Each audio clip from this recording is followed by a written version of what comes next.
आज हम एक जनता और राष्ट्र संचालकों का कड़वा सच सबके सामने प्रस्तुत करें। मामला अति गंभीर है, बड़ा रोचक है और सीधा सीधा 147 करोड़ जनता से जुड़ा हुआ है।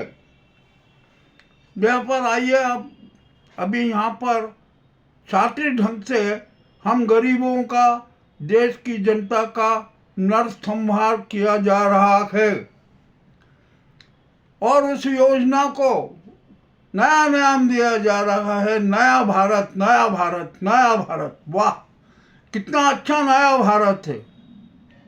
हम सब जानते हैं कि इस वर्तमान की राष्ट्र संचालक सरकार का लक्ष्य क्या है। ये देश की जनता को, जो गरीब तबका है, सब दलित है, पिछड़े हैं, हिंदू है, मुस्लिम है, सिख है, ईसाई है, ये सबका नरसंहार चाहती है। इसमें कोई छिपी हुई बात नहीं है। आइए हमारी सरकार का ये कैसे नाटक हो रहा। सबसे पहले तो इनका एक लक्ष्य है कि देश में मात्र मुट्ठी भर लोग पूंजीपति हों और बाकी सब जनता कंकाल हो, सारी आबादी कंकाल रहे और देश की सारी जनता है ना, इन मुट्ठी भर पूंजीपतियों की गुलाम रहे। यह सारा सपना है, यह किसी से छिपा नहीं है। आप सब देख रहे हैं कि देश की जो संपदा है उसका किस तरीके से निजीकरण किया जा रहा है। और एक बहुत बड़े खतरनाक समाचार आपको दे रहा हूँ, उसकी प्रस्तुति कर रहा हूँ कि ये नाजी कोकनी गैंग की सरकार और ये गैंग देश के जल को भी और भूगर्भ जल तक का निजीकरण करने जा रही है। अब सब सतर्क हो जाइए। यहाँ पर अब मैं स्पष्ट बात कहना चाहता हूँ कि देश के 60 से 80 करोड़ जनता का नरसंहार का प्लान बन चुका है। तो ये प्लान इन्हीं का नाजी और गुजराती गैंग की सरकार का है।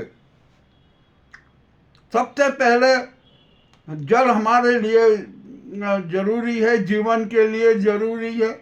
जंगल जीवन के लिए जरूरी है। शुद्ध हवा जीवन के लिए जरूरी है। सुव्यवस्थाएं, सुप्रबंधन जीवन व्यवस्था के लिए जरूरी है। एक सशक्त मजबूत संविधान जीवन के लिए जरूरी है और सनातन धर्म जीवन के लिए जरूरी है। ये इतनी जरूरी बातें हैं जो अनिवार्य रूप से होना चाहिए। किंतु नए भारत में इन बातों की कोई भी कल्पना नहीं है, कहीं भी जगह नहीं है। ये भी आप इस पर समझ लीजिए। अमानी, अंबानी, अडानी और भी न जाने कितने जो कारपोरेट्स हैं ना, ये सब इनके प्रिय हैं, इनके कमाऊ फूट हैं। और यहाँ पर हर तरीके से देश को तबाह किया जा रहा है। जनता को इनका गुलाम बनाने का षड्यंत्र रचा जा रहा। मैं ये बात हवा में नहीं कर रहा हूँ, कोई परिकल्पना नहीं कर रहा हूँ। जो इनकी जो योजनाएं हैं ना, उसके आप आधार पे देख लीजिए। अब ये सबसे पहले मैं जल की बात करता हूँ। ये जल प्रकृति का उपहार है। इसकी शुद्धता रखना, इसकी पावनता रखना जरूरी है, किंतु ऐसा नहीं हो रहा। हर तरीके से नदियां प्रदूषित की जा रही है, जल संसाधन प्रदूषित किए जा रहे हैं।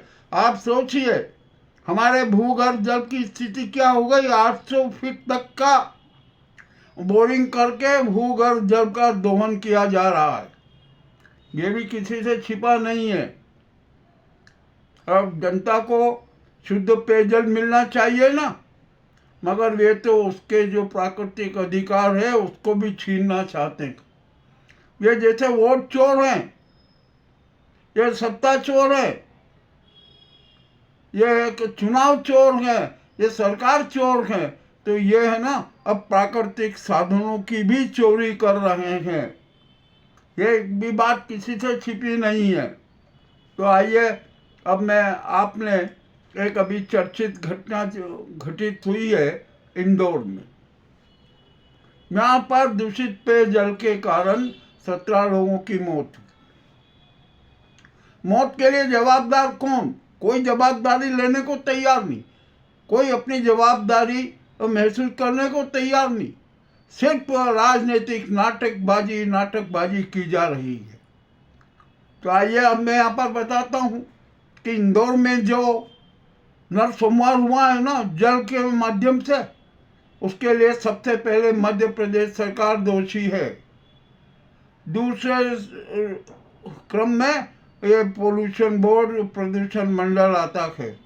तीसरे क्रम में जो नगर निगम है, निकाय है, वो आती हैं, उसके अफसर आते हैं।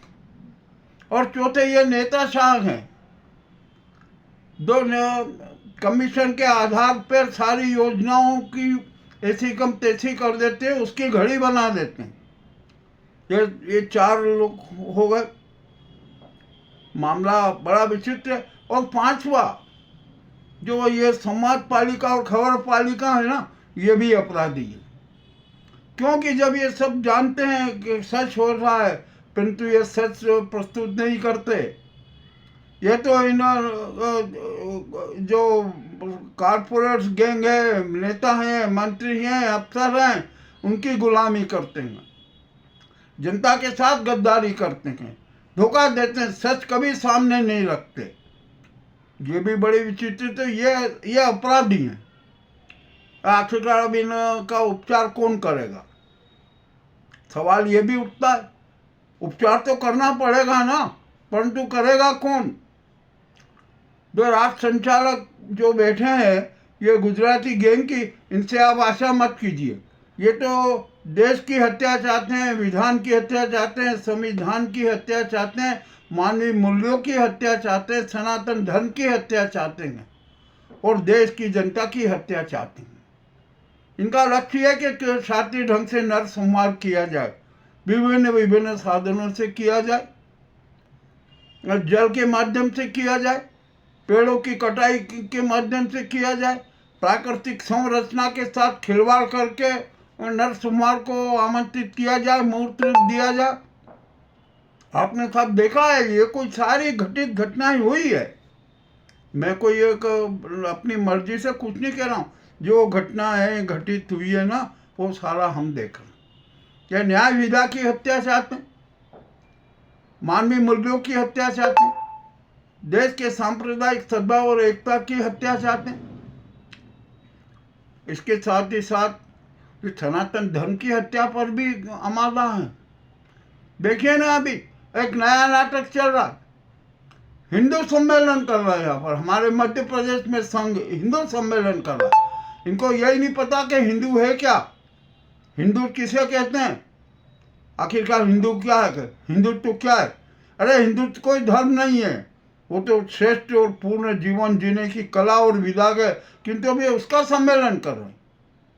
संघ जो है, जो अपने आप को संस्कृति, सुसंस्कार, राष्ट्रवाद का जो ठेकेदार मानता है ना, वो सम्मेलन करवा रहा है। और सम्मेलन में कितने कितने क्या क्या नाटक हो रहा है वो मुझे सारे पता। मैं तो खुले रूप में कह रहा हूँ। और ये हिंदू धर्म नाम की कोई चीज़ नहीं है। मुख्य है सनातन धर्म। सनातन धर्म ही रहेगा। और जो भारत को हिंदू राष्ट्र घोषित करने का जो उन्माद फैलाया जा रहा है ना, वो भी व्यर्थ है। भारत सनातन धर्म ही राष्ट्र था, है और रहेगा। भारत 143 करोड़ जनता का है, किसी एक वर्ग विशेष का नहीं। और आखिरकार हिंदुओं की संख्या कितनी है जरा ये भी इनको पता नहीं है। खैर ये बात दूसरी है। अभी तो मैं आ रहा हूँ नरसंहार की बात पर।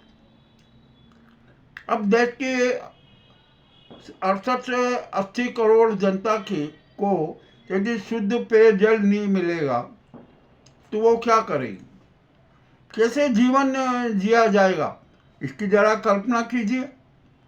आपने बड़े बड़े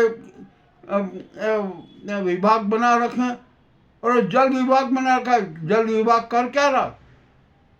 कितनी नदियां प्रदूषित हो रही हैं, भूगर्भ जल की स्थिति कितनी गंभीर होती जा रही है, और ये पेट बॉटल बेचा जा रहा है। कितना बेचा जा रहा है जिसकी कोई सीमा नहीं। और ये तो अब देश को है ना, देश की 147 करोड़ जनता को मजबूर कर देंगे कि आप पैक्ड वाटर पीजिए, और वो अडानी का और अंबानी का ही होना चाहिए, किसी और का नहीं। और का भी होगा, जो कारपोरेट्स को तो सबको ठेके दे दिए जाएंगे, और उन ठेकों के बदले इनको मोटा माल भी मिलेगा। ये भी किसी से छिपा नहीं है। चलिए, आपने अब ये मान लीजिए आपने जल का निजीकरण कर दिया, तो 80 करोड़ जनता की जेब तो खाली होगी ना, जेब पटी तो होगी ना। पानी कितना महंगा होगा ये तो जरा इसकी परिकल्पना तो कर लीजिए। और आप बताइए हमारी जीडीपी कितनी है? जीडीपी का सही आंकड़ा भी हमारे सामने नहीं है, और कह रहे हैं कि जब हम 6 से लेकर 7 तक आएंगे।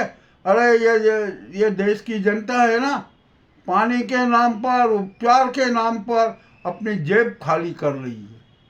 क्या जीडीपी का अर्थ मतलब निकलेगा? मेरे हिसाब से यदि ये इस प्रकार के व्यय होते रहे ना, तो जीडीपी 1% भी नहीं रहेगी। ये भी आप इस पर जान लीजिए, खुली खट बात में कह रहा हूँ। मामला बड़ा रोचक और पेचीदा है। ये इसके बारे में हमें सोचना पड़ेगा। और हमारे यहाँ की जो राष्ट्रपति जी है ना, जिनको यहाँ पर कठोर कदम उठाना है, वे तो धतराक बनी हुई है। उनको कोई मतलब नहीं 147 करोड़ जनता से, उनको कोई मतलब नहीं पर्यावरण से, उनको कोई मतलब नहीं शुद्ध जल से, शुद्ध हवा से, शुद्ध जो ध्वनि प्रदूषण उसको समाप्त करने का कुछ भी नहीं। पूरा उन्माद चल रहा है, नेताशाही उन्माद में, अफसरशाही उन्माद में, कारपोरेट उन्माद में, और ये समाज पालिका और खबर पालिका उन्माद में। वो तो चापलूसी और चाटुकार बनी हुई है। मामला तो बड़ा गंभीर है ना भाई। कौन सोचेगा इसके बारे में? राष्ट्रपति को सोचना पड़ेगा। तो राष्ट्रपति को ऐसा लगता है कि कुछ दिखाई नहीं दे रहा। अब आइए, यहाँ पर हमारे यहाँ न्यायपालिका भी है, तो न्यायपालिका का भी दायित्व बनता है। तो 147